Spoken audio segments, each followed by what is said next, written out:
कोशिश करेंगे। तो हम जानते हैं कि दुनिया में सबसे छोटी चीज़ अगर बात की जाए तो वो है इलेक्ट्रॉन, और दुनिया में सबसे बड़ी चीज़ के बारे में बात की जाएगी, दुनिया में सबसे बड़ी चीज़ कौन सी है, तो वो है हमारा यूनिवर्स, जिसका जो मास है लगभग 10⁻55 के आसपास होता है। वही इलेक्ट्रॉन की बात करें तो 10⁻31 के आसपास होता है, तो काफ़ी छोटा है इलेक्ट्रॉन। तो हम देखते हैं कि क्या ये इलेक्ट्रॉन जो है हमेशा रोटेट ही करता रहता है बाउंड्री पे, ये भागता ही रहता है, नाचता ही रहता है, या प्रोटॉन नाचता है। तो जैसे मैं एक एग्जांपल के तौर पे मैं लेता हूँ, जैसे मैंने एक प्रोटॉन उठाया, देख पा रहे हैं आप, जैसे मैं उठा पा रहा हूँ, यहाँ से उठाया और इसको मैं डालता हूँ बाउंड्री पे, तो देख ये बाउंड्री पे डालने के बाद ये क्या हुआ, नीचे आ रहा है। लेकिन मैं इसको जैसे सेंटर में डालूंगा तो ये सेंटर में रुक जाएगा, और एक प्रोटॉन जो होता है वो क्या बनता है, एक हाइड्रोजन आयन बनाता है। अब हमें चाहिए एक न्यूट्रॉन और इलेक्ट्रॉन, तो मैं कोशिश करता हूँ, ये इलेक्ट्रॉन मैंने लिया और इसको मैं डालता हूँ सेंटर में। जैसे मैंने सेंटर में डाला, ये सेंटर पे नहीं बाहर की तरफ भाग गया। कहने का मतलब इलेक्ट्रॉन हमेशा बाउंड्री पे होगा, लेकिन वहीं प्रोटॉन की बात करूँ तो प्रोटॉन हमेशा सेंटर में होगा। वहीं अगर मैं न्यूट्रॉन को मैं ले जाने की कोशिश करता हूँ तो ये भी सेंटर में चला गया। तो कहने का मतलब प्रोटॉन और न्यूट्रॉन Pn हमेशा सेंटर में होगा, और ये हमारा न्यूट्रल एटम बन चुका है। जैसा कि फिर मैं इसको हटाता हूँ न्यूट्रॉन को, तो ये 1+1 ये न्यूट्रल बन चुका है, और ये मैं डाल दिया फिर न्यूट्रॉन। अगर मैं एक प्रोटॉन और बढ़ा देता हूँ तो ये क्या हाइड्रोजन होता है या हीलियम होता है, तो आप देखेंगे ये हीलियम बन गया, लेकिन इसमें अभी भी एक इलेक्ट्रॉन की कमी है, तो ये प्लस आयन बना हुआ है। मतलब एक प्लस आयन ज़्यादा बढ़ा हुआ है, तो ये हमेशा प्लस आयन है। एक और इलेक्ट्रॉन को मैं डालने की कोशिश करता हूँ सेंटर में, लेकिन क्या ये सेंटर में जाता है, नहीं, ये सेंटर से बाहर चला गया, ये हमारे बाउंड्री पे। कहने का मतलब इलेक्ट्रॉन हमेशा रोटेट करता है बाउंड्री पे, राइट। जितनी भी मैं कोशिश करूँ उसको सेंटर ले जाने की, वो नहीं जाएगा।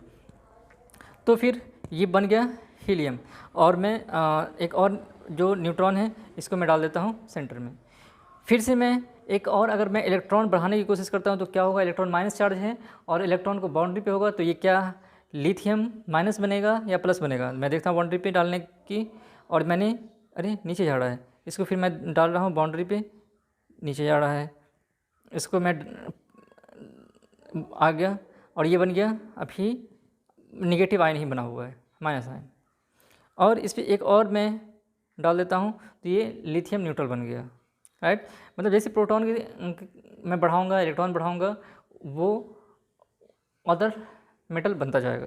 कहने का मतलब मैं एक और प्रोटॉन डाल देता हूँ सेंटर में, तो ये बेरिलियम बन गया। एक और प्रोटॉन मैं डाल देता हूँ सेंटर में, तो ये बोरन बन गया। और मैं प्रोटॉन की इलेक्ट्रॉन की संख्या में बढ़ाता हूँ, तो देखेंगे आप, मैं अब दूसरा सेंटर में 3 डालने की कोशिश करता हूँ। देखता हूँ मैं 3 डाला और ये बाहर की तरफ चला गया। कहने का मतलब जो पहली बाउंड्री है, पहली कक्षा है, पहला सेल है, उसमें हमेशा नंबर ऑफ इलेक्ट्रॉन कितना होगा, मैक्सिमम 2 ही रह सकता है, 2 से ज़्यादा कभी नहीं हो सकता।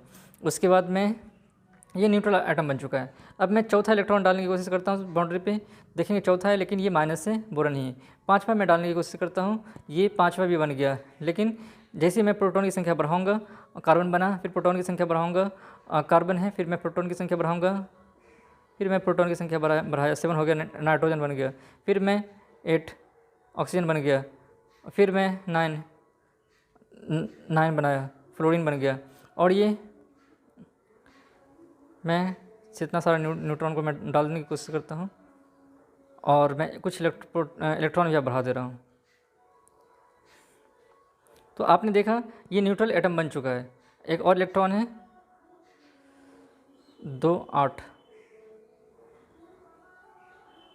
10, एक माइनस है, इसको भी मैं डाल देता हूँ, सेंटर में चला गया। तो ये हमारा नियॉन बन चुका है। कहने का मतलब मैक्सिमम जो पहली सेल में है वो कितना इलेक्ट्रॉन है, तो 2 इलेक्ट्रॉन। वहीं दूसरा सेल में देखेंगे तो 1 2 3 4 5 6 7 8 इलेक्ट्रॉन है मैक्सिमम। तो दूसरी सेल में कितना होगा, 8 होगा। तो इसमें एक फार्मूला बनता है 2n²। किसी भी सेल में, किसी भी कक्षा में कितना इलेक्ट्रॉन रख सकते हैं, तो उसका फार्मूला है 2n²।